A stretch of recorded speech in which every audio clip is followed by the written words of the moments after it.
అంత సంతోషపడిపోయేది ఆయనే. ఆ గురువుగారు అర్థం కాలేదా అన్నారు. ఇంకో ఇద్దరు ముగ్గురు పిల్లలు లేచి అర్థం కాలేదన్నారు. సరే, అందరు పిల్లలు సాయంకాలం సముద్ర తీరానికి రండి అన్నారు. రామేశ్వరంలో ఆ రోజుల్లో చదువుకునేవారు చిన్నప్పుడు కలాం గారు.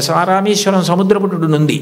అందరూ సముద్రపుటుడికి వెడితే ఒక పక్షి ఎలా ఎగురుతుందో, గాలిలో ఎలా వెడుతుందో, తిరగవలసి వస్తే కంఠం తోకని ఆధారం చేసి ఎలా తిరుగుతుందో, ఎలా దిగుతుందో పక్షిని చూపిస్తూ పాఠం చెప్పారు.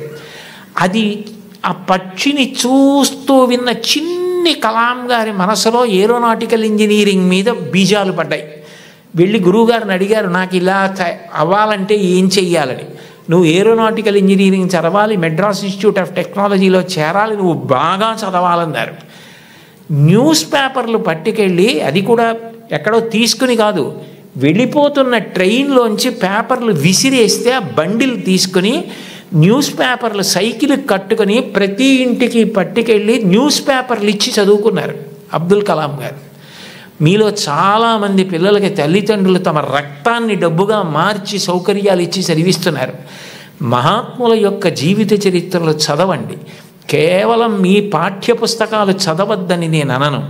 మీ యొక్క పాఠశాలల్లో, గ్రంథాలయాల్లో ఆటోబయోగ్రఫీసు, బయోగ్రఫీసు పెట్టించుకోండి. మీ టీచర్స్ని అడగండి, ఎంత సంతోషిస్తారో. అంతవరకు ఎందుకు, ఇంకొకసారి ఏ నెల్లూరులోనో సభ చేసినప్పుడు తప్పకుండా నేను కూడా ఇలాంటి సభల్లో ఒకటో రెండో జీవిత చరిత్రలు బహూకరించడానికి ప్రయత్నిస్తాను. ఎందుకనంటే అవి మనని చెక్కుతాయి. కలాం గారు అంత గొప్పవాడయ్యాడంటే ఒక గురువు కారణం. మీరు కలాం గారు వ్రాసుకున్న పుస్తకాలు చదవండి. ఆయనకి టీచర్ అన్న మాట వస్తే ఈ cannot resist himself without developing a single sentence into A paragraph. ఒక సెంటెన్స్లో చెప్పవలసిన దాన్ని పారాగ్రాఫ్గా చెప్పకుండా ఆయన ఉండలేరు.